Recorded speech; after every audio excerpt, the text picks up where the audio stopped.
very pleasant good evening, ladies and gentlemen, and welcome to another episode of JMU Sound Off. I am Jonathan McNamara, this time today on a couch, little casual version of Sound Off with our producer, Chandler Fortune. We'll get to the rest of our team in just a second. Today, a huge day in the JMU athletics landscape as we got women's basketball in the background. The Dukes with a 37-24 lead currently over South Alabama. We got men's basketball action later, so lots going on in the JMU world. But we know one of the big stories of today was National Signing Day, as the Dukes adding new members to the JMU football family. We're going to go through that today, as well as talk to one of the newest members of JMU football who'll be joining this roster in the summer, Quincy Jenkins. But before that, as always, we want to thank our sponsors at Skyline Financial. Always appreciate the efforts of Tim Nelson and the team there to allow these broadcasts to happen, as well as the Montpelier Collective. I want to give a shout out to the Collective this week. They did the Coach for a Day experience with Mark Byington. Dukes get a win over ODU. So we as we mentioned on Twitter, we got to sign our coaches for a day to a contract extension because whatever they did seemed to work. So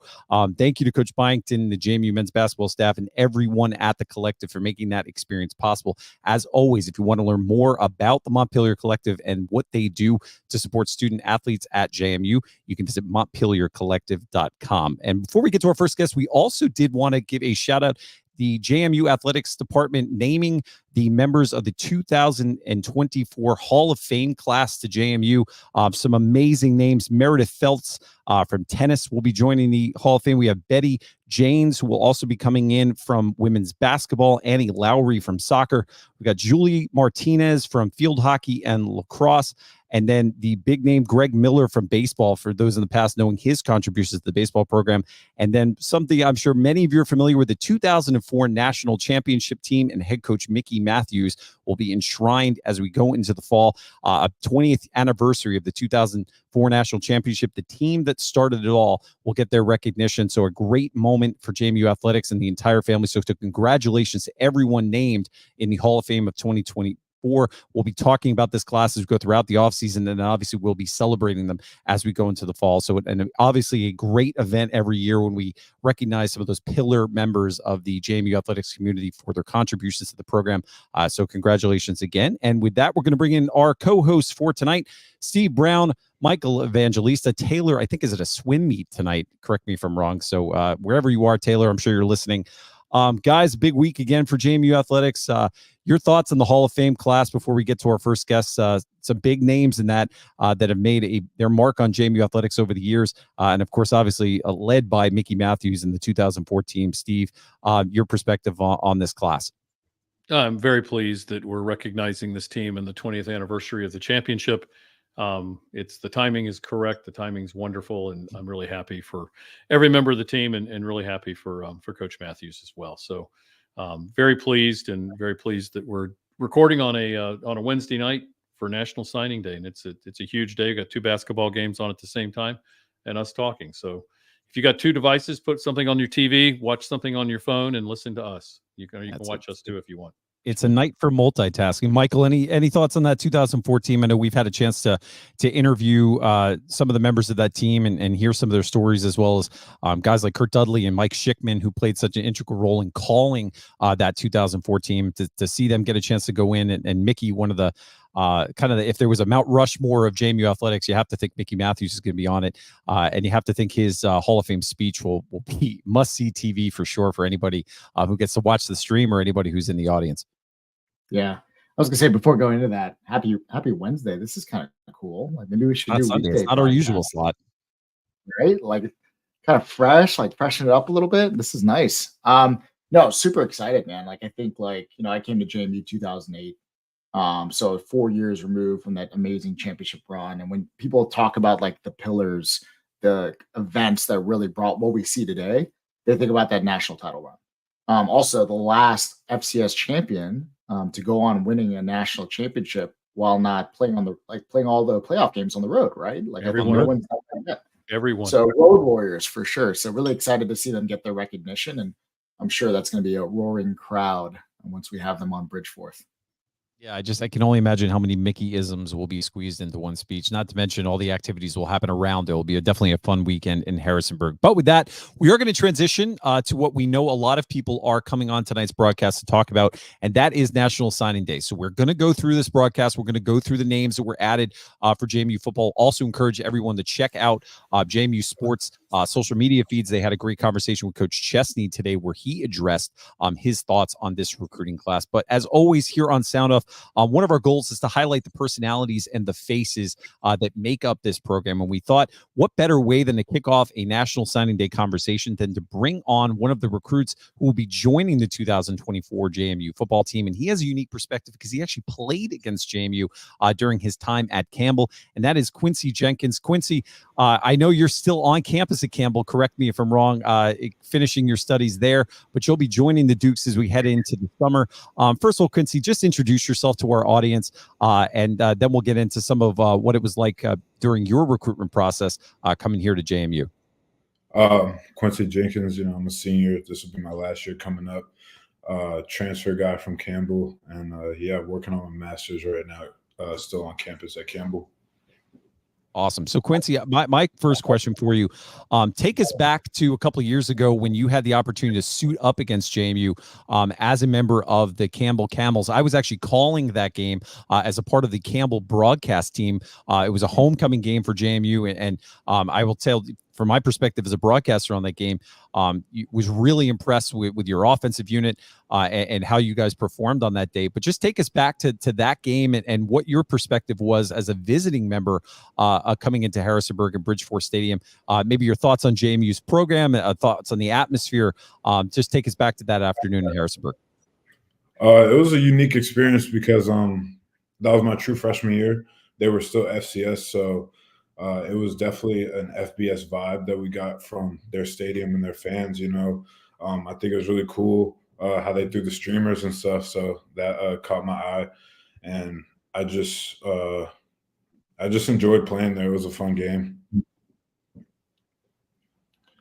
Quincy, following up on that, I know the results of that game may have not been what you wanted playing for Campbell at the time, but now that you get to play for JMU, tell us a little bit about.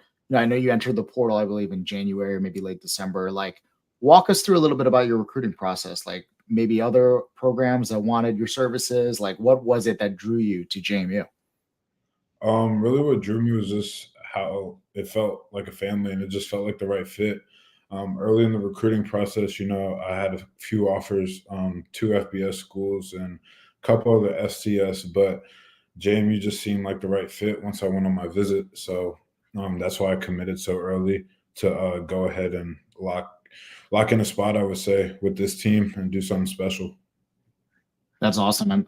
I'm curious, like, when you came on your visit, walk us through, like, put us in your shoes. Like, what does a visit look like at JMU? I'm sure you flew in, went into the Valley, got to look at the stadium, probably visit a lot of the academic facilities. Like, walk us through a little bit what that looks like. So JMU is actually like my first official visit ever. So it was a great experience. So I actually drove because it wasn't too far from Campbell. So once I got there, I drove and they flew my mom in. And then Coach Czar met me in the lobby. I talked to him. And then, I had a little bit of downtime. And then they took us over to have meetings with Coach Chesney. He spoke to all the parents and players. And then we had a little photo shoot. And then Saturday, toured the campus and the facilities. And that was pretty much the day. We got to meet all the coaches on staff and academic staff also. That's so awesome. Let's talk a little bit about play, if we can. And let me ask you first, what's your major? What are you doing now in your master's? What degree are you getting? Education, interdisciplinary studies, so the concentration of business. And then what will you do at JMU? Are you looking to do, I guess, a second master's, I would imagine? I'm probably going to start doing cybersecurity, but we're still figuring all that out. Gotcha. Well, let's talk a little of, and I say the nerd stuff. I like talking about the offensive line. So, you're classified as somebody that can play all 3 of those interior positions. So at 6'4", 320, when we're watching your film, you're just pancaking the hell out of people. Tell us a little bit how you're able to do that, because somebody that big normally can't play center, and that's a huge deal if you can play center. So just tell us a little bit about how you can play all three of those positions. Have you done that at Campbell? And just give us a little bit of insight into who you are, because we're watching your film, and I remember watching you play, and I was extremely impressed and worried when I saw you in warmups. I'm like, good God Almighty, if this guy can move and you can, I'm like, we're gonna be in for a long day, because you don't let people, you smack people, which is wonderful. I love watching how you play. So just give us a little bit of that on the guard, center guard type stuff. I didn't play guard I didn't play center until my freshman year. So Campbell had moved me to center, and that's pretty much where I played for about 2.5 years. And then we needed a guard, so I went back to guard to what I originally played in high school. There's really no difference in left and right. It's just which footwork and hand placement that's the difference in left and right. But center it's just a lot more thinking, and you kind of got to be in control of all five and let everybody know what to do. So that's really the main difference. Can you give our folks a little bit of insight? Because I know what you're talking about, but talk about what it means to make the line calls. And when you say control all five, the center, and you can tell me if I'm wrong, but the center controls who's blocking and which blocking scheme is going from all five of those spots. So just let people know kind of how complicated that is, because some people just think you get up there and hike the ball, and that's not that's the least of the worries when you're up on the center part. So tell them a little bit about how that works. So it's different in different offenses depending on who the coordinator is. But a lot of centers, you have to make a mic call, which is the backer. You have to identify most dangerous backer, which we would say, and then some OCs make you call the front out, and then that basically gets everybody on the same track. Everybody knows what to do, and then once you go from there, it's basically the play call. So it could be inside zone, outside zone, and that basically tells everybody what to do and gets everybody on one page. Yeah, I think that's one thing that kind of gets overlooked, kind of what Steve was saying, that the intricate ideas and the different blocking schemes, and making sure everyone's on the same page, and not just the line in general, but also the center and the quarterback, because I know a lot of times the quarterback can check to different things as well within that. Quincy, my question for you is, in youth sports, a lot of times now you see super hyper focus on specializing in one sport, but even within that one sport, they will go, I am a quarterback and only a quarterback. I am a guard and only a guard. I'm not an offensive lineman. It's almost like a disrespect to be put on the offensive line in youth sports. Talk a little bit about,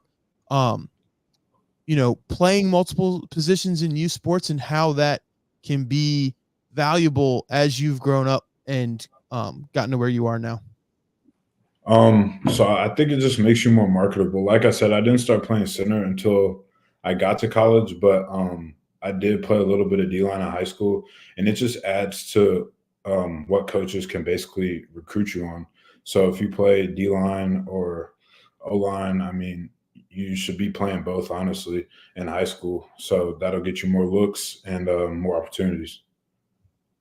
So Quincy, take us through what the next few months looks like for you. And obviously you're going to be on campus at Campbell, but you want to stay in football shape. So you're not going to be going through spring football with JMU. So how do you keep up, in terms of just the physical aspect of staying in shape, but also trying to acclimate yourself to the offense and making sure you're ready to go when you hit fall camp in August or whenever you come on campus? I assume probably early summer. Right. So the strength and conditioning staff is going to be sending me like their workout program just so I can do it on my own and kind of get used to what they do in the weight room. And so that's how I'm going to get ready from conditioning and strength standpoint. And then from football standpoint, I can take as many unofficials as I want. So I'll be going up for a couple practices, sitting on some meetings, and just be around the players and get to know the offense. Awesome. I think one last question for you, Quincy. Once again, thank you so much for hopping on with us.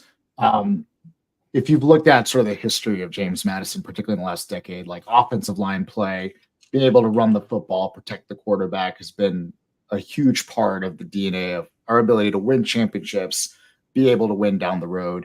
One of the holdovers or one of the coaches that was retained by Coach Shezzy was Coach Robo. And he's created and built some pretty formidable offensive lines at James Madison, going back to like our national championship appearance in 2019, all the way to our FBS run. Tell us a little bit of what makes you excited to play for a coach like that, and how that fit in your overall recruitment process. I've heard all good things about Coach Robo, so that played a huge part in my decision. I had a few people tell me about him, tell me what he's done in the past, so I figured that would be the best person for me to spend my last year with. So I'm very excited on what he can teach me and what he has to offer. You think, after this year is done, trying out for the NFL, like, is that in the cards for you in your future? Of course, that's always the goal. But winning, and then that'll come along the way. Awesome. Well, Quincy, we're going to let you get back to the rest of your night, but we just want to say on behalf of everybody at JMU Sound Off, one of the things we pride ourselves on this program is really telling the stories of the people that make this program. We know you haven't suited up just yet for JMU in purple and gold, but just know we really appreciate the sacrifices, the effort, the early morning workouts, everything that goes into allowing you to perform on Saturdays. Just know we appreciate it. And I can tell you from whether it's section 109 where Chandler and I sit, or where Michael kind of rove around the stadium. You never know where he's going to be. And you'll see Steve in a robe right behind the defensive line bench next year. In the offensive line, he kind of goes up and down too. We'll be cheering you on loud and just really excited for what we think is going to be a really special year for this program in the first year in the Bob Chesney era. So congratulations and good luck as you go throughout the rest of your semester as you finish out. We can't wait to see you when you get on campus. Thank you. I appreciate y'all having me. Awesome. Go Dukes. Talk to you soon, Quincy. And with that, we're going to transition into the next segment of our recruiting special. We thought one of the best ways that we could educate not just ourselves, but also the rest of the fan base on what it's like to be sitting inside the war room of a college athletics program going through National Signing Day. What better way than to bring on somebody who has not only coached at JMU, but has been part of a transition kind of similar to what Coach Chesney and his staff are going through, and that's Coach John Bowers. John, thanks for taking some of your time tonight to talk. I know you've had the opportunity to kind of look through this class, and we'll get to that in a minute. But just kind of high level, I wanted to start off. There's a lot of terms that are thrown around on recruiting days like today. And one thing I heard Coach Chesney talking about was actually just the process of putting together a recruiting board. So I wanted you to start off with, you went through a transition from Coach Withers to Coach Houston. So take fans maybe insight what that might have been like for Coach Chesney and this new staff coming from different programs all across the country, kind of assembling in Harrisonburg, and now having to deal with everything that the portal presents. And I know Coach Chesney mentioned in his press conference, he not only was having to put together a recruiting board, but he was trying to recruit the current players that were on the roster before some of them made the decision to leave the program. So just take us inside what you think that might have looked like, and then what that process really is like to start to put together a board on really a compressed time schedule. Well, I think the biggest thing at this point is the portal has totally changed everything. I mean, it's free agency. It's would we have 10 players left and went to Indiana? So, we got a chance to win do well in the Big Ten next year. So I think that has added a whole new thing. The money, as far as the bidding and the things that the young men that can receive, they can legally receive now. And, that's something that's a whole new thing to coaches. But I think when you look at the total thing, and I had a chance to look at all the recruits that just committed and the portal guys that came in. So I had a chance to look at all those guys today. And I think the same thing, you've got to have a philosophy of what you want. I think what's nice, there's a couple coaches that were held over from the previous staff, so they knew the recruiting board, or at least knew their position inside and out, but probably knew their side of the ball, very well too. So I think that, that was invaluable. I think that was invaluable to us during that transition, because you have so many things, so many attitudes and personalities that when a coach leaves, their world is rocked pretty good at that point, and just to settle things down and calm everyone down, and then actually see that, hey, you picked JMU because you thought it was a great campus, great atmosphere, unbelievable facility, tremendous academic background. So I mean, you picked it for that, and to convince everybody that, hey, the head coach we hire is going to be unbelievable. He's going to be different, but he's going to have been a winner, and he's going to have been able to come at this level and keep building it and doing it. So the excitement, around a new coach coming in is huge. And I was lucky enough to be a part of the transition, and was able. I think we ended up losing, I think, one recruit. When everything was said and done, we lost an offensive lineman to Liberty University. I think that's the only one that we lost. Now, there wasn't a portal then, so the young men couldn't transfer that just as freely as they can now. So I think that's the thing, the money and the opportunity that there's 2 times a year that you can switch schools and follow a coach if you want, or get to where you think the pastures are greener. Yeah, for sure, Coach. And I think John missed on a very small detail. Coach Bauer is also a national champion at JMU, winning the Natty back in 2016. You were such an integral part of that. Tell us a little bit more about what goes on in the recruiting room, right? We talk about recruiting boards, knowledge transfer between staffs. Like, what does that look like? I'm sure it's a high stress situation. I'm sure Coach Houston at the time was trying to put the pieces together. Like, what do those conversations look like behind closed doors? Right. I think the thing you have to do is you all have to be on the same page about what what are you looking for, and what's important, what's important to you. Character being, number one. I mean, you don't want to bring people into your football program that you can't trust.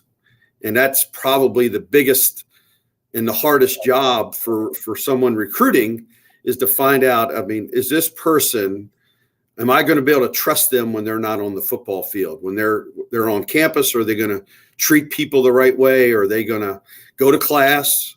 Because JMU is not a place that you can't not fake it. I mean, you have to be there, you have to compete, you have to be in the classroom. And to come in and find guys that want to do that, and because as we know, there are several high schools that you probably don't have to work very hard to get the grades that you need to qualify to go to different universities, but to really find the young men that want to get an education, that take pride in that, to take pride in that part. And then the other thing we go through is, does the young man love football? That's there's some guys just play, and girls too, they just play football, but do they actually love the grind? Do they love the weight room? Do they love the getting up early in the morning, being on time, giving effort at practice? And to really research that at each high school that you go to, or junior college, or transfer, which I think that's probably hard. That's probably harder now with the portal, because the portals is really, reaction is fast now, I think. I mean, young men are going in the portal, and then they are making decisions quickly. So I think a lot of legwork has already been done before they enter the portal. I think they kind of know that they're going to have these opportunities at different places before their name ever comes up, in that. So I think to check out those guys too. And I think the one nice thing about the coaching profession is we all know a lot of people on a lot of different staffs, and we all do want the game of football to be high character people in our game. So I think that's the trust value from coach to coach is usually pretty good, as far as how was this young man on time? Did he work hard in the weight room? Did he care about class? All those things that takes into, for someone to be successful. When you're coming out of the portal, they've already had a chance they've already played some college football. So they know, they understand that grind, but have they have they actually done that grind and been successful from that? And yeah, I think when you look at that, do they love it? Can a young man express himself? Can he sit down with a coach, go over film, and just be honest? It's a give and take situation. Your best coaches are the ones that get on a very, very high level with their athletes as far as what do they think, what do they feel about the drills that we're doing in practice? Do you feel like those things are getting you better? So if a young man can really relate and really talk to the coach and also to the teachers and have a personality and give them the impression that you truly care about their subject as much as they care about football. And I think that's when I think JMU has been great over the years of finding people that want to do both. And I thought Mike Houston especially was one of his great qualities, was to find people that wanted to play football but also wanted to get an education. So yeah, I think we've been awesome, right? Like really truly finding like the student athlete balance. Right. But to your point, right, I think the portal's like accelerated everything. I feel like once a player's in a portal, if you're there for 2 weeks, you might be there for 3 months, right? Like I think it's really been accelerating that process. Going back, I'm about to put us in a time machine here a little bit. I think you played an integral part bringing in players like Jimmy Moreland, Rashad Robinson, Dimitri Holloway, like standouts in the lore of JMU football history. Right. Tell us a little bit about like the identification process for some of those players that, JMU at the time, we were at the top of FCS. We were competing, I think, recruiting wise against all of G5, probably at the low P5 level. But obviously the 63 scholarship limits that they may have hit some, but I think we recruited at a super high level and had some very quality athletes. Right. How do you attract, identify, and then pursue those types of players? Well, I think the biggest thing you got to take care of the state of Virginia, because it's a great football state and there's some great high school football coaches. So we gave everybody on the staff, all 10 of us, everybody had a piece of Virginia. Okay. And we tried to place our coaches where they had, where they had been and where they had success and where high school coaches knew them. That was something that was, that was vital. And to make ourselves known and seen and trusted, and them knowing that when they send an athlete here, they're going to be treated right. They're going to get a good education. They're going to have a chance to win a lot of football games. And the success breeds things. And sometimes that breeds, coaches leaving, getting better jobs. And that's part of the game of college football. And I don't think that was ever held against us, but at the same time, they got to feel comfortable that they're coming in. The process, if you look at the whole thing, you have 10 coaches, you have a head coach, you have 10 coaches. We tried to get each coach to come up with his top 25 kids in his recruiting area. And normally, this is back in 2014, 15, 16, we had around 150 to 200 high schools each per coach. So it's well over 1,200 high schools that you're actively recruiting and really following up on each coach. So they would come up with their top 25. If you figure that up, that's about a board of about 250 players. And I'm basically just talking high school. Back then we did take a number of Now we took transfers. I think we had 6 or 7 transfers start in the national championship game. That's a whole nother thing too. And it's kind of like the portal as far as the evaluation, the checking with the coaches that recruited them, checking with the academic people at the different universities that they transferred from. So, I mean, there's a lot of things. You come and you get that 250 athletes, and then you have to rank we did it as a staff. Our defensive staff would look at all the defensive players. The offensive staff would rank. Here's our number one O lineman. Here's our number one running back. Here's our number one quarterback, number one receiver. And as you guys know, O-line has the most numbers usually, 17, 18 that you take, something like that. So that board is going to be bigger just because the sense of numbers and how fast the big guys go. That's the quarterbacks and big guys go fast. And that to make sure your board is big enough that you can withstand losing some of your top guys to other schools. So just try to whittle that down. And I think just constant staff meetings, going through it, and coaches that are recruiting young men being honest of what is our legitimate chance. There's no sense having somebody on the board in a high place that we don't have a chance at. And I know you wanted me to talk about, the stars and the 3 stars, 4 stars.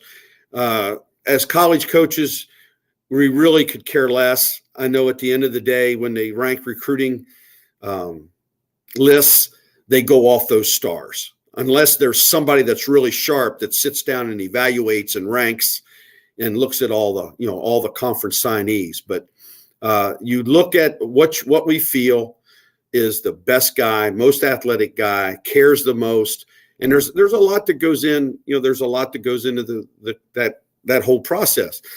The one thing that Mike allowed me to do was I throughout my coaching career have always had 7 tough questions that I would ask a high school coach when it got right down to the nitty gritty. And I'm just going to go through that and real quick. Does he love football? Can he express himself? Will he react positively to hard coaching? Does he seek contact? Will he grind in the weight room?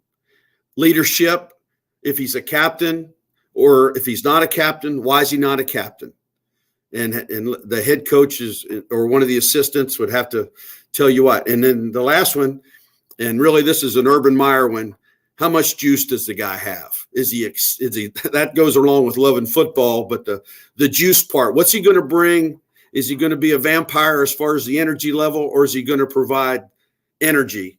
And the last thing, those 7 tough questions had to be answered. And the coaches went in and interviewed the head coaches before we would ever move further. And then the next big one, and it's sometimes overlooked, is injuries.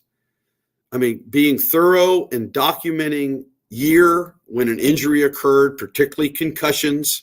If a young man's had a couple concussions, how severe, and just to be sure that you've got a young man that's going to have a career where he's got a great chance of getting through a 4 to 5 year college career. Because there's a lot of student athletes that get to college and they've had something, shoulder pops out or whatever, or something that's just not quite right. But to really research, talk to doctors, talk to the trainers at the high school, and really dig in and find out how healthy is this guy? Is he someone that misses practice a lot? That's all the things that go into the decision process. And the last thing I'll say is you've got to trust the recruiting coach that way. And I think Mike and Everett too, they trusted our opinions and really the digging and going through all those examples. So, well, you were on the front line of really when JMU kind of turned the corner.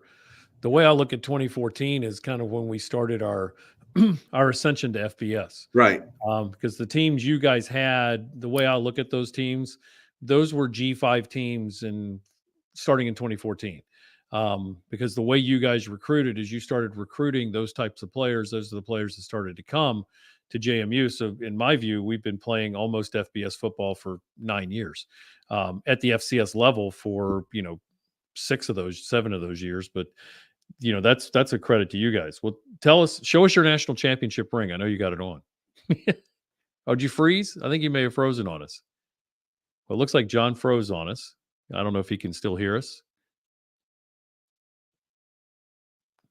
This is live production, so hopefully we can get him back we'll work on that in the background. But as you mentioned, Steve, his perspective on a lot of these topics, really interesting to see just what goes into the types of questions you're going to ask a high school recruit, but also kind of those things that are obvious to maybe to some of us, but probably take a lot of work and really make it complex and truly understanding what the injury history of as a player and what they do outside of football. So if we can't get Coach Bowers back, just really appreciate his perspective on this, and we'll transition, and hopefully, like we said, we'll get him the call back in. But Michael, we know as we go to what was the next part of our agenda anyway, was to really look at this class, the players who have signed, both from the high school level as well as the portal level. And I know we're going to go offense first, then defense. So starting at the offensive side of the football, any themes coming through in what you're seeing? And when you look at this group, I know Coach Chesney really highlighted in his press conference that it was a little bit of a blended approach, really having to address the portal losses that JMU suffered with the transition with Kurt Signetti to Indiana. That was really a top priority first and foremost, and then starting to look down into the future, looking 3 years out, and being very aware of what JMU's graduation was going to be like over the next 2 years. So what are you seeing initially as we start to go through some of the lists of players who signed today? Yeah, really good point there. Before I jump in, I mean, what a wealth of knowledge from Coach Bowers. Yeah, right? just Like, awesome. we like to, I mean, for someone like us, right, that have been on Twitter, that have been tracking recruiting for over a decade, you're not truly in the room, and to hear some of those war stories and how they rank players is pretty awesome. I think of three big takeaways from Coach real quick. He mentioned recruiting area expertise, recruiting the line of scrimmage, and having a volume of prospects to choose from, as well as like rankings don't matter. And I think those are three major themes with this class specifically. When we had Coach Chesney finally get announced, we were all kind of worried, like, oh man, this guy coaches the Northeast. Like, does he have like familiarity with the region? He has a national sort of brand, right, to get players in. I think that's what he was able to do to Holy Cross, and we see that speckled across all of the recruits that he was able to bring in from offense to defense. From an offensive side, I mean, 16 signees. Quincy Jenkins is enrolling a little bit later in the summer, but the three big themes I'm really thinking about is we got very explosive at running back. I think last year we noticed a major area of improvement was the run game, particularly in like first and second down situations. I felt like we were playing behind the lines or playing behind the chains there a little bit. Iode from North Texas, arguably probably the best back out of the American last year. He's got 1 year left. Explosive back from North Texas, very productive player, but also gives us a bit of explosiveness, right? Getting from the line of scrimmage. I think he's like 5'7". I think weighs over 200 pounds, a bit of a bowling ball. And then also George Pettit. 7 yards a carry. 7 yards a carry. Like, let's think about that, right? Like, and I don't think North Texas had an explosive pass game either. So it's not like he had loose boxes to play against. Like, he was playing against 8 or 9 man fronts. And then also George Pettaway, right? Former top 100 player out of high school, committed to UNC, 4-star kid from the state of Virginia. I think he played for 2 seasons. He redshirted last year. Tremendous potential. And when I see him, breakaway speed, just overall athleticism. We talk a lot about out athlete leading our opponents. Like, George Pettaway has it all. And I think he's got an opportunity here to really put it together. Toss in Stay behind like a seasoned offensive line, like coming in with the transfers, etc. I think he's got an opportunity to be really great. From an offensive line standpoint, I think of size and experience. Let me just walk through this a little bit. Pat McMurtry from Holy Cross. I think he was second team All Patriot League, 6'6", 298. He's probably over 300 pounds now. Hunter McLean from Virginia Tech. I think he's 6'3", 312. Quincy Jenkins, we were talking about him earlier. I think a 5-year player, 6'3", 320. We talk about interior size and experience. There's a huge difference when you bring in a freshman versus like a junior from a physical standpoint. So I think that really stands out. We brought in 7 offensive linemen as a whole. I think 3 freshmen as well as 4 transfers. And last but not least, like from a quarterback and receiver standpoint, we talk a lot about Dylan Morris coming from Washington. Amazing get there. But I think about experience. Cam Ross from UConn, he was the number 1 receiver there for a few years before he got banged up. I think he had his best game against us this past fall, which was really exciting. Dylan Williams, he's a freshman, but he's got tremendous range and experience there. Plus, we've got a lot of younger guys I think will come up. So explosiveness at running back, size and experience on the offensive line, and then just experience overall from a quarterback and receiver standpoint, I think really stand out on the offensive side of the ball. Hey, Coach, welcome back. Yep. Thank you. Can you hear me okay? We can hear you. We'll Good. hop back in with you. Well, I wanted to kind of go back to the 2016 season. If you remember correctly, I did leave for about a week. Yep. Went back to Seattle. Oh, I remember. So this is me coming back. There you go. You coming back from Seattle, turning the car around halfway across the country and coming back when. Well, no, they flew me back. They actually flew me back, and they shipped. And Mr. Bourne was nice enough to ship my car back. So yeah, absolutely. So show everybody that national championship ring you've got on. There you go. There we go. I love it. So people may not know, what year did you play at JMU? Played the 75 through 78. Excellent. So yeah, people know, coached there in 79 and 80. Oh, so you had to coach Battle? Did you have Mike Battle you had to work with? Yes. I was coaching quarterbacks, but back then, he played linebacker, played tight end, so he got a chance to get on both sides of the ball. Yeah, he told that story when Coach McMillan asked him to play tight end, and right. And told him he could play tight end with a scholarship or he could play linebacker without one. Which I thought was kind of not a hard choice. Not at all. So just talk a little bit more, if you would, because you had to deal with this with you and Coach Powell being left behind, which was great. I'm glad you were there, because I think you helped make sure the culture stuck. And I guess that's what my question's kind of leaning toward culture. With we've got Robo and Whitley that stayed, and culture's the big thing now with the portal, because we've got so many people coming and going. The only thing you can really sell, I think, is that your culture will stay the same. So talk a little bit about how you guys were able to keep that culture going at JMU when Houston and the rest of those guys came in.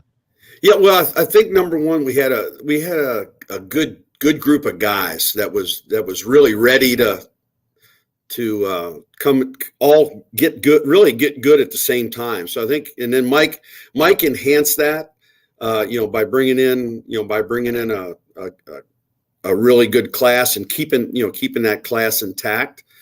And then really, I thought Mike did a great job of accepting, the guys that were here, and not, realizing that the culture has been good, but he enhanced it. The toughness, the just the little things that it takes to be a champion. He did a great job. He did a great job with that, as far as the getting guys to buy in and do the like I said, the little things. And Big John, the strength coach, he was unbelievable as far as his relationship with the players and how and how they worked and all that. And I think that did a good. And the academics were good when we got here. When I came back in 2000, December 2013, the academic plan was good. It was Mr. Bourne had put together a great study hall plan, tutoring plan, and all that. All that's in place, and you kind of take that for granted, but it makes your job as a coach easier when all the groundwork's been laid. So. And I think, this Mike is a you guys have been around him. He's no nonsense. And you either love football and love to grind, but at the same time, it's the most realistic coach's schedule that I've ever coached with in college. I mean, he cared about our families. He cared about, having the families around and being in the offices and really made everything an atmosphere that people were cherished and people were respected that way. And I think he made everybody feel that way fast. So you talked a little bit about Coach Houston and his philosophy and atmosphere as a coach. I guess my question is kind of twofold. In what you have that unique, we talked earlier, that unique dynamic of you were in a transition. You stayed on after Coach Withers and were with Coach Houston.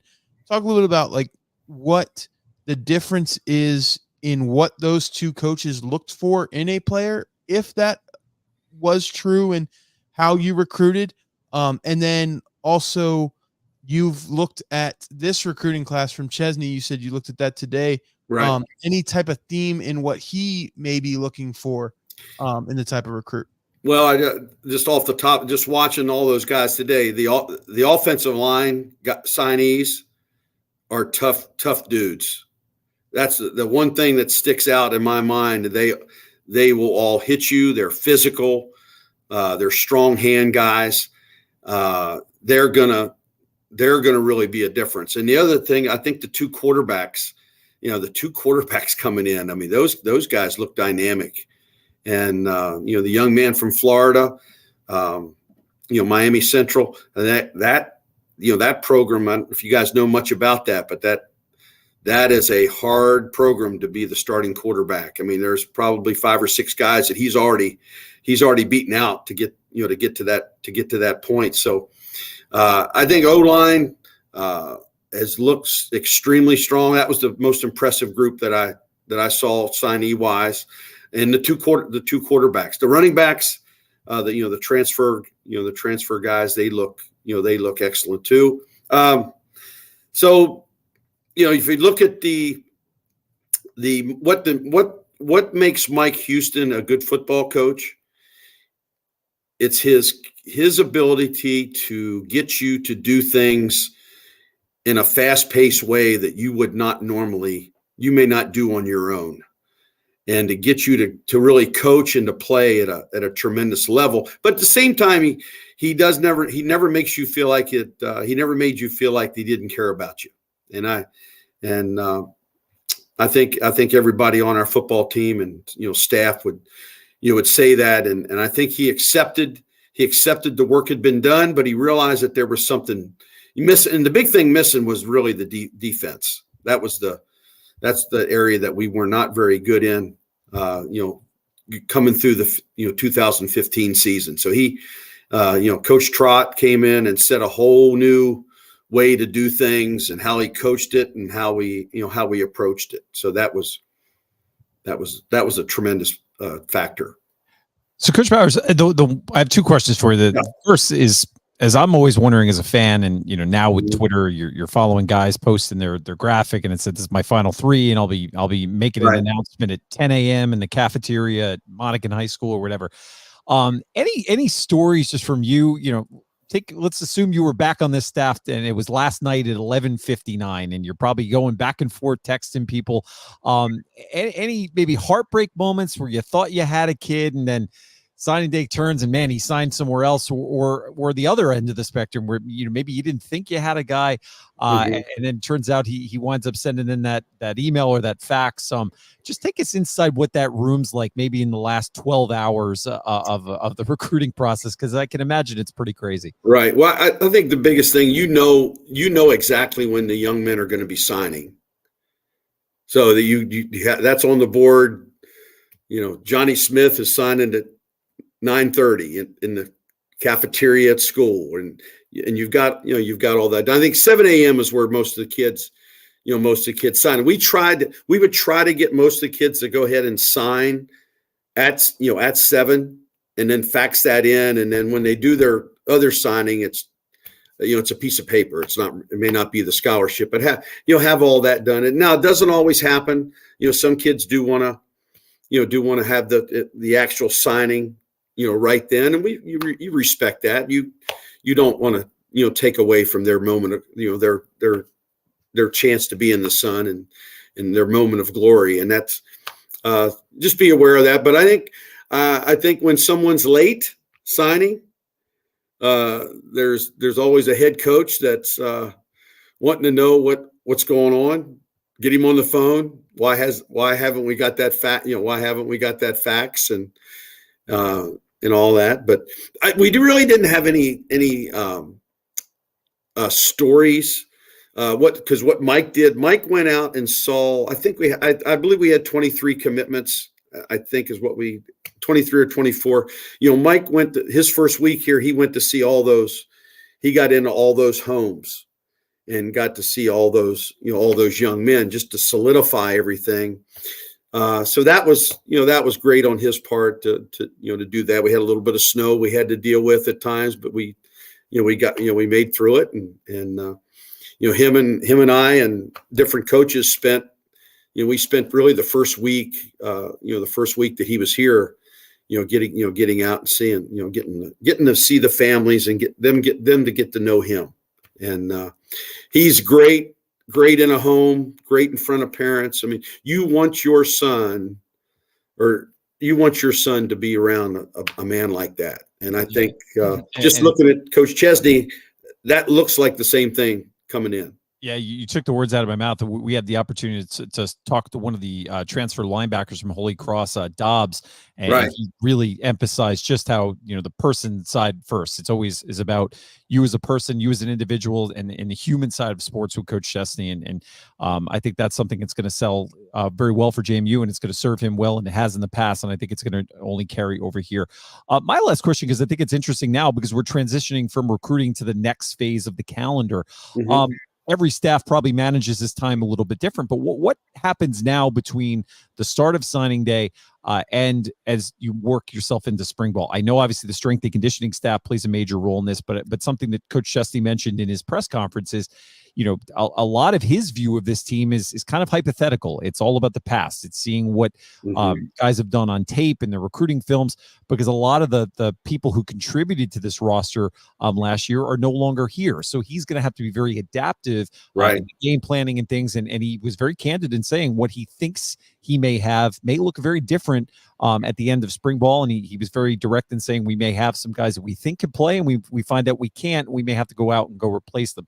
So talk about this period of time, because it's probably when, first of all, this staff is going to spend some time together, actually, because it sounds like they haven't had a chance to do much of that because of how much they've been on the road. But take us behind the curtain of what you think likely is happening in that building over the next couple of weeks.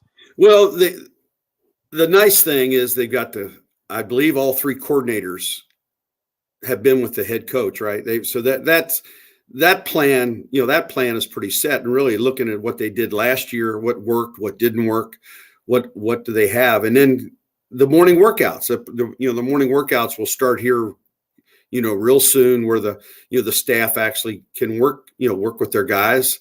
I don't think there can be footballs still in that situation, but over bags, running ropes, and then you get some individual time with your position group, in the morning workouts. Now they were in the morning. We did ours in the morning. Maybe they have time scheduled in the afternoon. They could do it in the afternoon. We liked the morning just because it was harder, and it would find out who really does who loves doing it at 6 a.m. as opposed to 3 in the afternoon, and that'll be the time. And I think just to get to where your team is trusting in each other.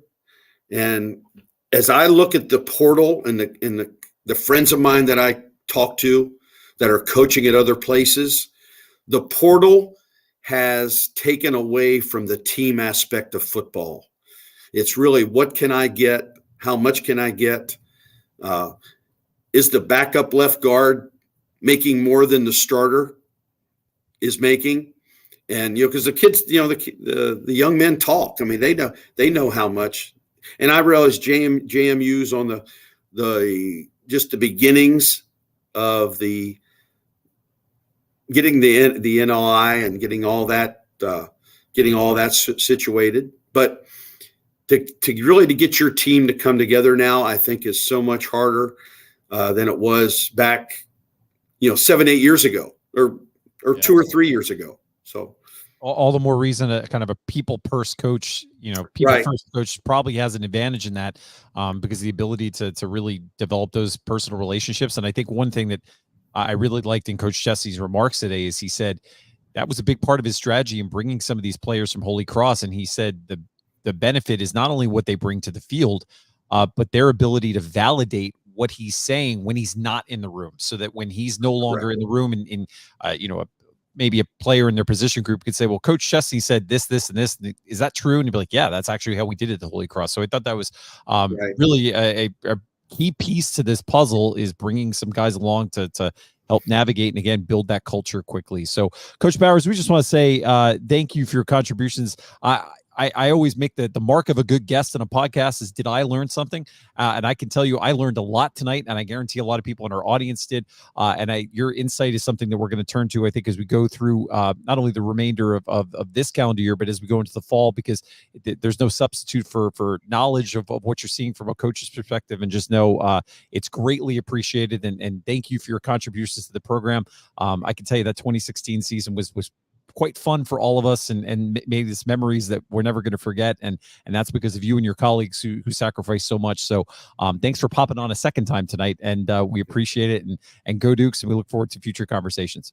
All right. I appreciate all you guys do. And it's great to have so many people around that are bleeding purple. Awesome. Thanks, Coach Bowers. Talk to you soon. And with that, we'll bring back Michael to look at the defensive side. Guys, man, what a treasure trove of information and knowledge. And he says it with a smile. You could tell that the passion's still there. He clearly wants to get on the sideline again sometimes.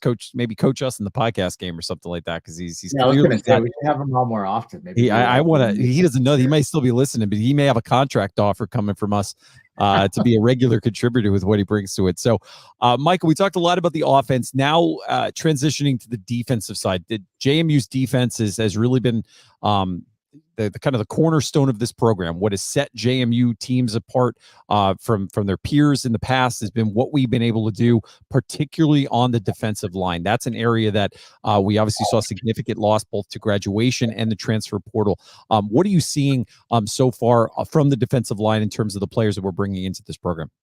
Yeah, I think Coach Bowers kind of hinted on it earlier on the offensive side. Like, the offensive line was very impressive. I think on the defensive side of the ball, the narrative remains the same.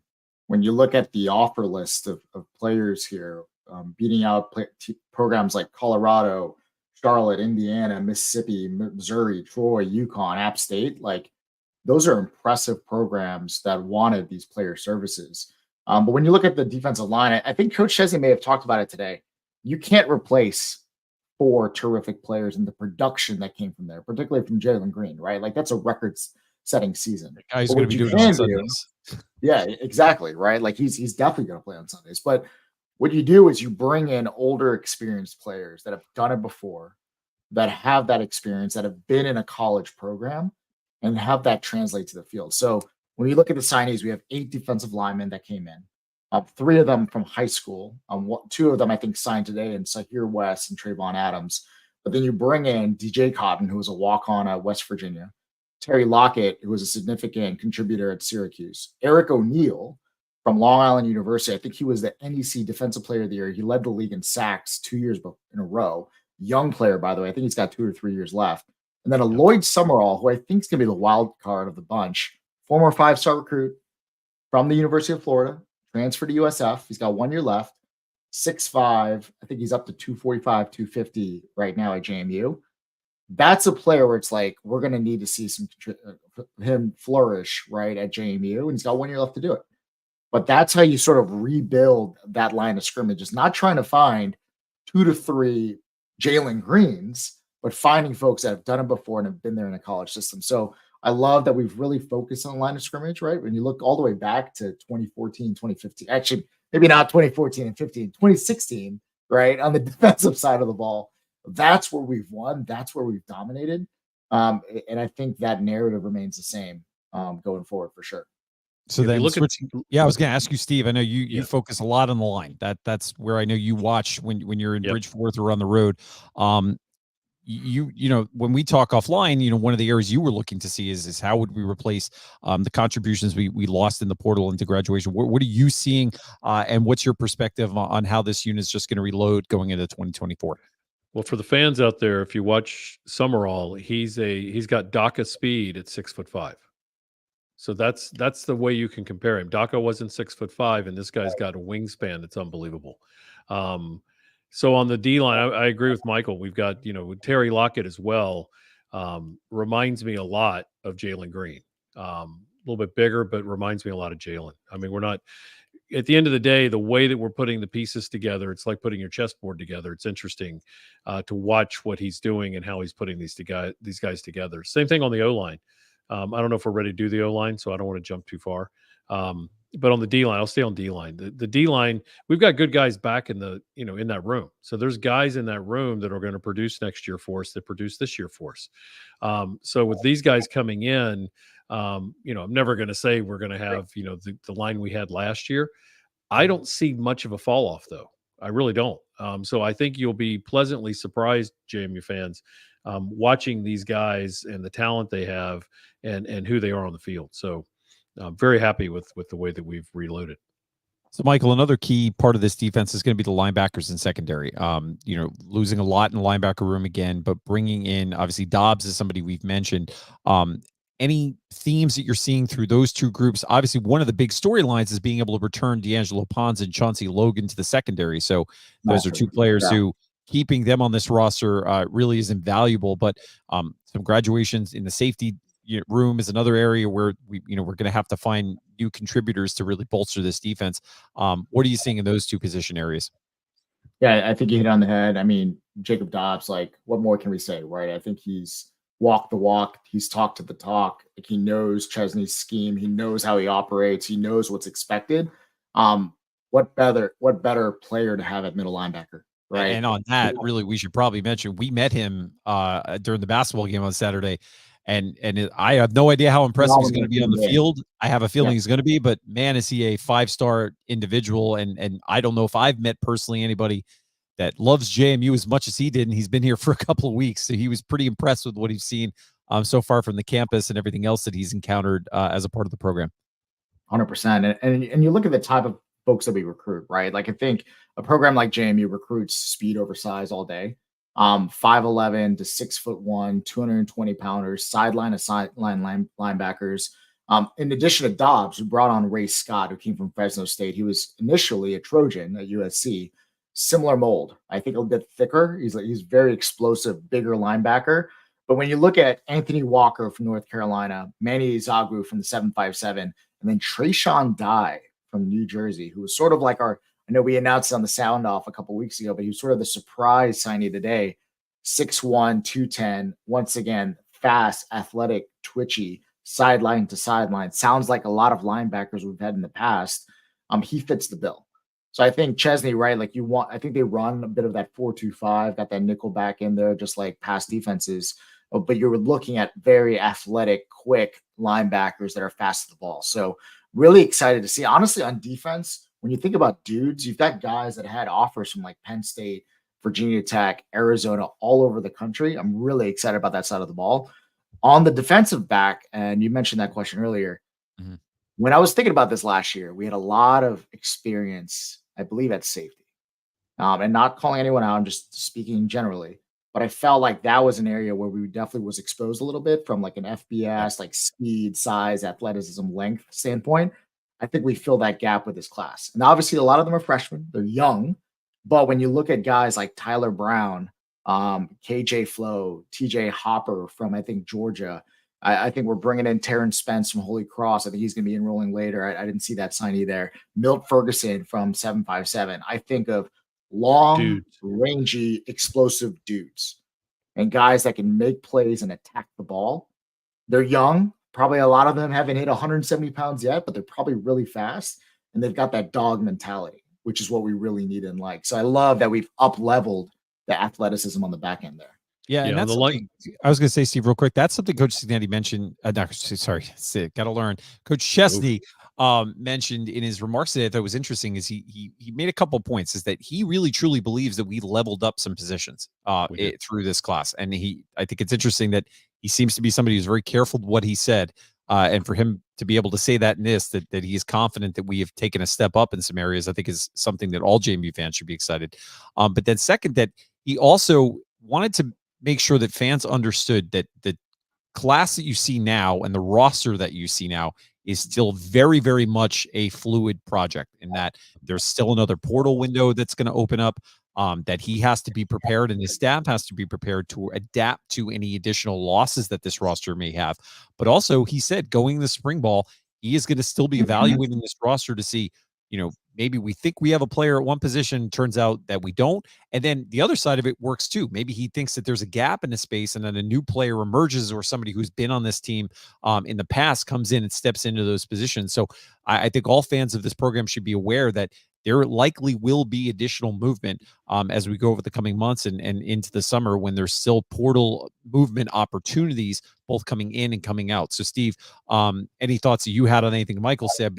But that point as well is that this staff is consistently and constantly looking for additional talent to bring to Harrisonburg. Yeah, and I like the whole culture piece that he's building to fit within the culture. His coaches are good. They'll be very good about working with who they have and making sure that the plays, surround those guys. On Ray Scott, if the folks out there want to think about who that is, that's a bigger, stronger Stephon Robertson. That's the person you can look at if you want to look at it. When you look at his tape, that's who he is. And Stephon was unfreaking believable. Dobbs, I agree with you. That's one of the most impressive young men I've talked to in a long time, and there's a lot of impressive guys that go through that locker room. When we talked to him on Saturday, he acted like he's been at JMU for 5 years. I mean, all he was is effusive about how wonderful Harrisonburg is, how great JMU is, and how he can't wait to play on Saturday. From somebody that doesn't know us from Adam, but has already bought in hook, line, and sinker because of Coach Chesney. So I'm very impressed with how sticky the coaching staff is with the players. It's unbelievable to me, how much they want to play for him. And, I haven't heard that in a long time. Not that there's anything wrong with who we had in the past. I just haven't heard a lot of effusiveness coming out of players about, I just can't wait to play for this guy. So very excited about it. Love National Signing Day. Well, also one player I'm excited after getting a chance to talk to him on Saturday too is Kai Wright, to see what he might be able to do in the tight end room. He's recovering from surgery right now, but he's a big body, but also just a great personality and somebody else who brings a tremendous amount of energy. Before I get to my last points, Michael, one other area that I'm curious of your perspective on is one thing I could not be more excited about when it comes to this staff is their focus on special teams. That's been an area of emphasis for Coach Chesney his entire career, as well as the guys that he's brought in. And if you look at their success in past programs, they've really led their conferences as special teams. We do bring in a kicker from UConn to fill a really critical part of that space.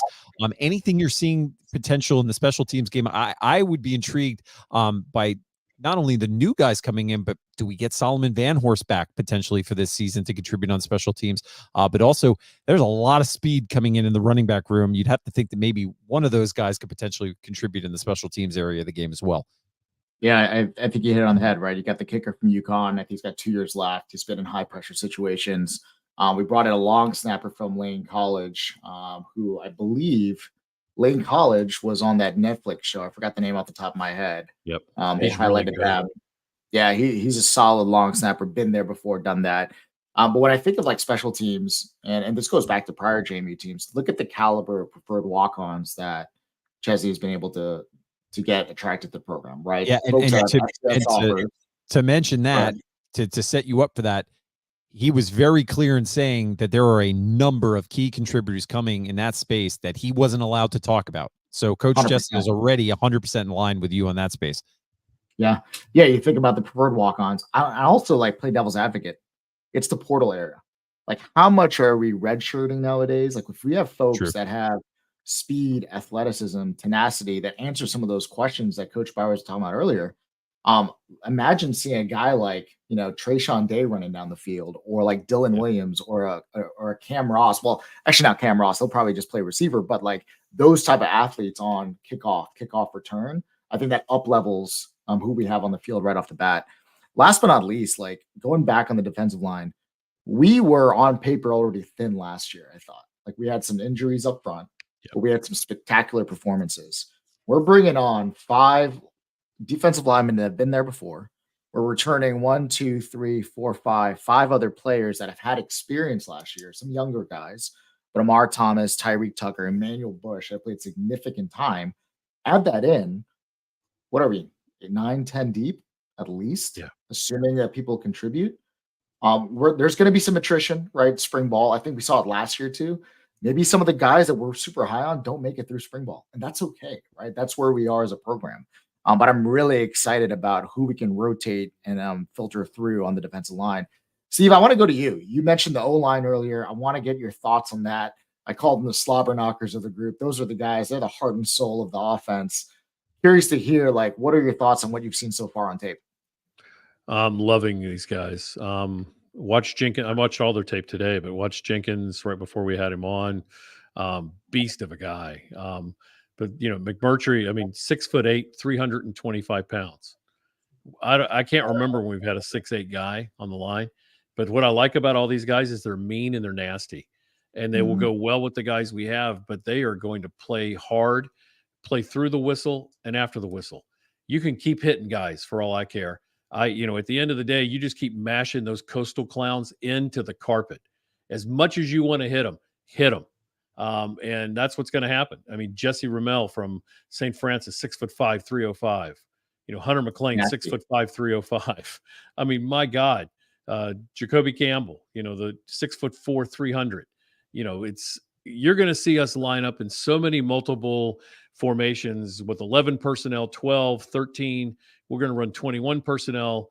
If you don't know what all that stuff is, we won't go into it tonight, but I nerd out on that stuff because I bet you will see so many we'll be so multiple because these guys are so athletic that we're going to run the ball. We're not going to give up on running the ball because that's not how Chesney's teams do. We run it down your throat. And it's like the old Washington team back in the 80s. We're going to run counter Trey, and you can't do a damn thing about it. And what's going to be with this Chesney team is we're going to beat you up. And that starts with the offensive dogs up front. And I'm getting excited, and I'm going to start cursing, so I won't do that at 9:15 at night. Well, you probably heard the interview with Rigard and our OC Coach Kennedy, right? He talked a little bit about seeing what we've got and structuring the offense that way because – you can look at old Holy Cross teams, and they ran the ball with Sluka. It was the Rodney Landers offense. I don't see us doing that with Dylan Morris. Oh God, no. But can we see that doing it maybe 3-4 years down the road with a guy like J.C. Evans, 6'5", runs a legit 4-5 thick guy, big arm from Miami? Maybe. But when I think of this team, I think like you, right? Like build it from the inside out, get the ball out to athletes in space. I think that's what Kennedy's going to do. And let's see who comes out, right? Is it Atkins? Is it Morris? It's going to be Barnett. But those guys are going to have options on who to throw to. Yep. Well, real quick on that before we get Chandler, I know he has a question. On that point, though, one of the things he mentioned in his presser as well is that he's really excited for the competition in the quarterback room. And I think that obviously could be potentially some coach speak, but because I want to push Dylan Morris. But there is some talent in that room. Alonzo Barnett, remember, won the starting job outside of training camp last year, and was a lot of people in that locker room were so high on his contributions to the program, what he could bring. Alonzo gets a fresh start now with a new staff. Same for Billy and the other quarterbacks in that room get a fresh look with a new coaching staff.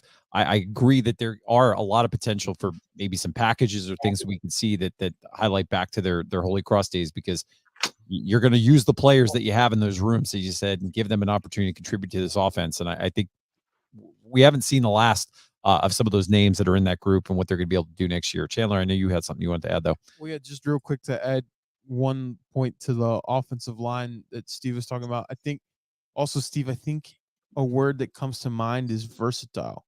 This is it is clear that they're going after guys that are willing and open to going wherever they need.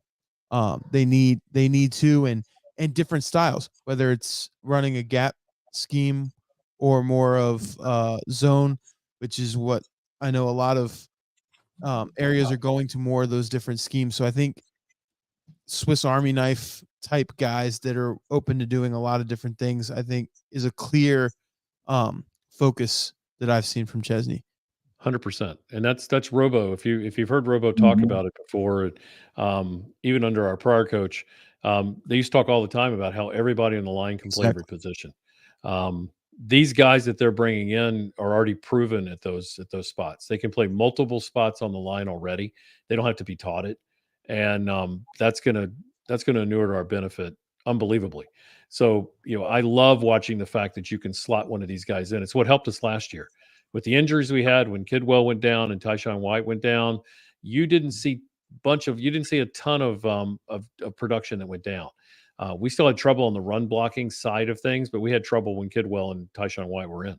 So it wasn't, I can't say it's because they were out, but you're going to see, I think I think you're going to see a level up on the offensive line this year, and it's going to be great with Robo coaching them, with Chesney and his crew, with the overlay they're putting on it. You'll see a different swagger on that line and different blowing holes open on that line. One last point on the O line, and then we'll move on from here. I think we always think of, okay, he came from the Patriot League. Offensive linemen are different. His offensive line last year, obviously one of them is now at JMU. One is a Senior Bowl standout, probably going to get drafted. And he's got two others playing on P5 programs that are probably going to be starters and bookends at guard and tackle. So like going from the Patriot League, and I know our history isn't great against Patriot League programs, to be honest, but that's really impressive and shows like his eye of talent. And maybe it's not just all the physical, right? It's about the mental and being able to really have that mentality to beat the guy in front of you. Awesome. Well, guys, it's been a great discussion. I know there's a lot more we could touch on, but really exciting to be able to have new names going into this roster, and then names that we're going to be all familiar with for years to come. Go around one more time. Any final thoughts, Michael, on this class or anything else related to where we kind of stand as a program? And then we'll get to you, Steve. It's obviously the best recruiting class ever, right? Like every year we just level by up. the ratings, there were some numbers out there that kind of highlight that is the case. So I think all of us were excited though to see that we're in the bottom third half of the national ranking, because that just means I love it, man. Right. I think like I tweeted out earlier. I mean, it's our third year in FBS. We're ranked last again, or really down there in terms of the rankings. I think Southern Miss has had the last like 2 or 3 top rankings in the conference. I just love it because like that's Charlotte keeps always having the #1 transfer portal class too, and doesn't Charlotte's been the poster boy of the American, right? But it just shows you like rankings are rankings for a reason.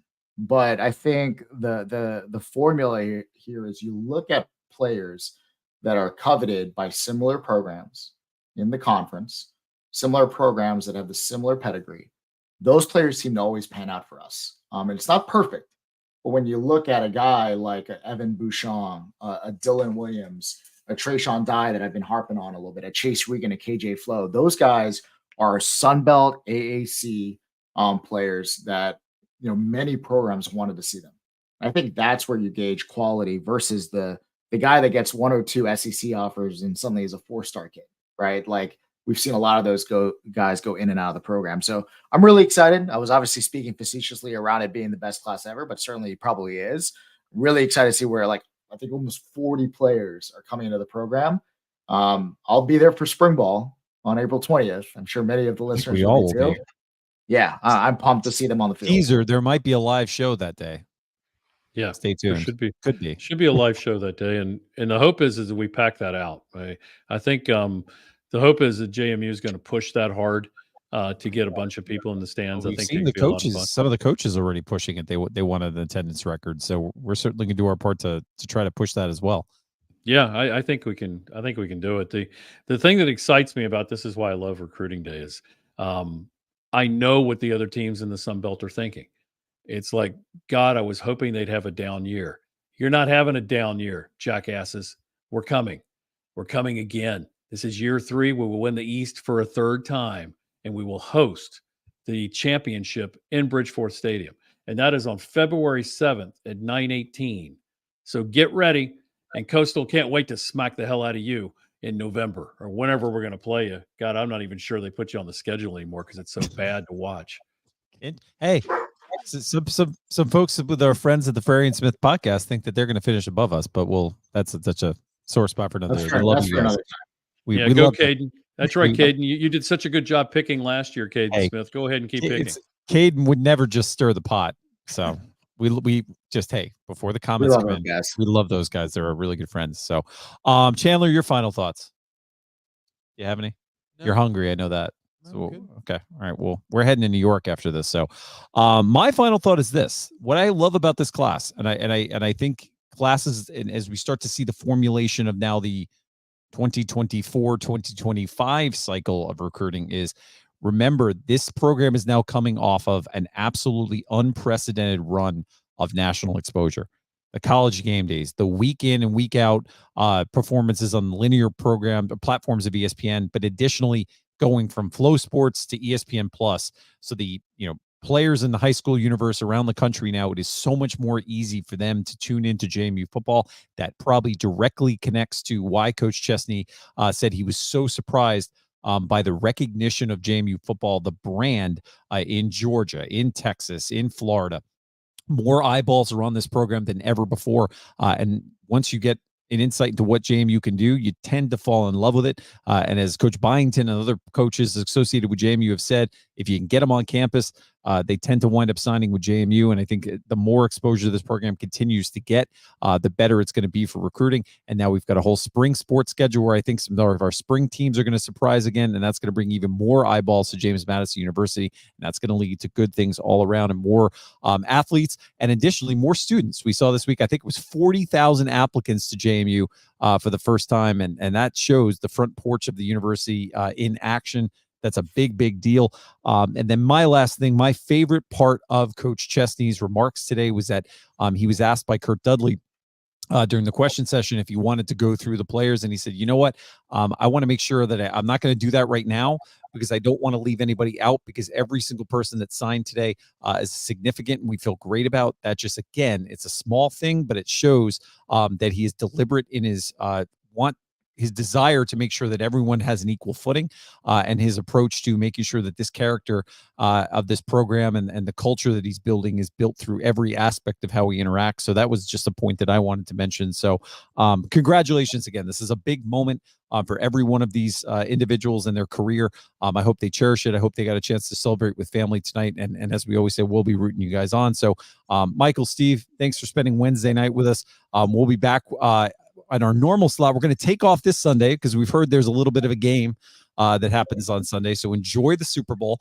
And we will be back a week from Sunday with our regular time slot, JMU Sound Off, Sunday at 8 p.m. And with that, enjoy the night. JMU men's basketball in a big game right now against Arkansas State. So tune in if you're not already watching that. And go Dukes. Talk to you guys soon.